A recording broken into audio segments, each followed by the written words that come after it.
তিলোত্তমা কাণ্ডের পর আরজিকরের সদর গেটে বসেছে নিরাপত্তার ঘেরাটোপ, বসেছে মেটাল ডিটেক্টর।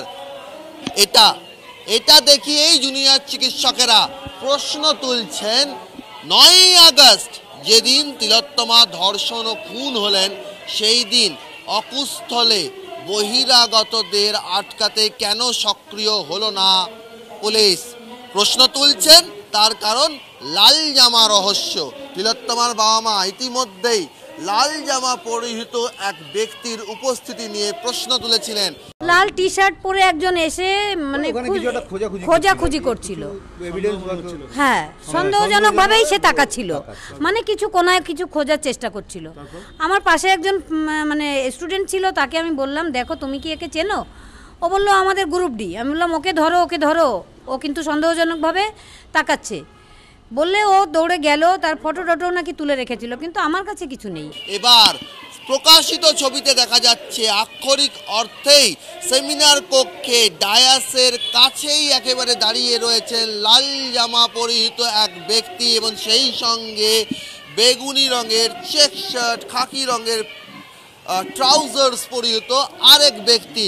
আর এই দুই ব্যক্তির ছবি ঘিরেই প্রশ্ন তুলছেন জুনিয়র চিকিৎসকেরা। তারা বলছেন এই দুই ব্যক্তি আরজিকরের কেউ নন।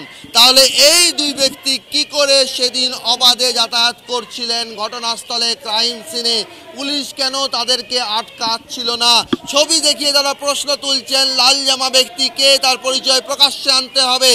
আরেক যে ব্যক্তি তিনি কে, তারও পরিচয় প্রকাশ্যে আনতে হবে।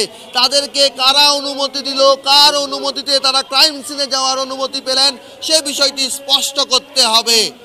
এই লাল জামা কি বহিরাগত? হ্যাঁ, আমাদের কলেজের চিকিৎসক কেউ নয়, এটুকু ছবি দেখে যেটুকু বুঝতে পারছি। তাহলে কলেজের চিকিৎসক যদি না হয় তাহলে অবশ্যই বহিরাগত হবে।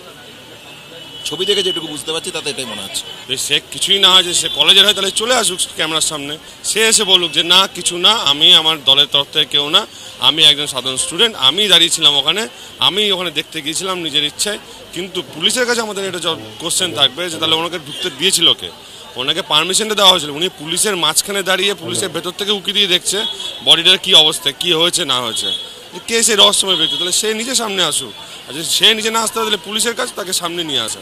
মানে পুলিশ ওখানে দাঁড়িয়েও আছে, তুমি যে ছবিটা দেখালে সেখানে পুলিশও দাঁড়িয়ে আছে। তাহলে এখানেই প্রশ্ন, মানে এই সিম্পল জিনিসটা কেন বুঝতে পারছেন না প্রশাসন, যে প্রশাসনের ব্যর্থতাটা চোখে আঙুল দিয়ে দেখিয়ে দিচ্ছে সবাই, তারপরেও প্রশাসন বুঝতে পারছে না তাদের ব্যর্থতাটা কোথায়। এই বাইরের মানুষজন নেবে কী করছে, তাদের কি পরিচয়, সেগুলো মানুষের সামনে আনা খুব প্রয়োজন, এবং সেই জন্যই চাইছি একটা ট্রান্সপারেন্ট ইনভেস্টিগেশন। পুলিশের রোলটা তো সবার কাছে এখন আশা করি ক্লিয়ার হয়ে গেছে যে ওনারা অ্যাকচুয়ালি কি রোল প্লে করছিলেন ওই দিনকে, আর কিভাবে মানে এভিডেন্স ট্যাম্পারিং হয়েছে স্পষ্ট করবে লালবাজার।